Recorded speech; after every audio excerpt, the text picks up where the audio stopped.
السلام عليكم متابعيني الأعزاء ورحمة الله وبركاته. اليوم موضوعنا عن الكيكة العادية.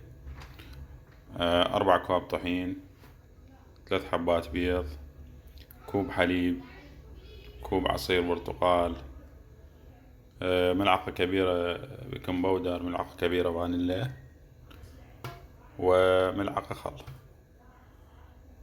طبعا نخلط الحليب والعصير والبيض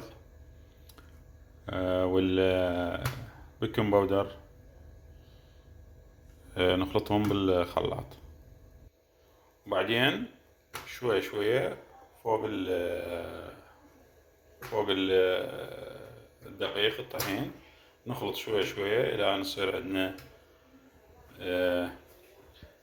مادة الكيكة أو الطحين يصير قوام مال الكيك. وبعدين نذب فوقها كوب زيت.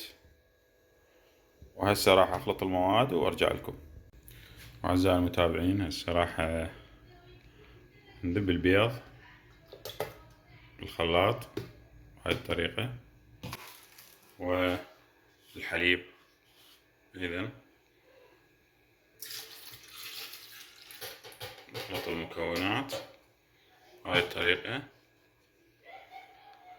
العصير البرتقال.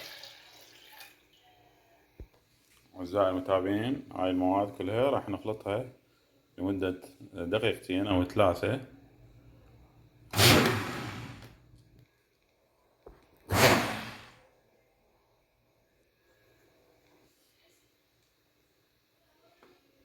متابعين. بعد ما خلطنا المواد خليناها، دخلنا الكيكة بالفرن وبدرجة حرارة 180.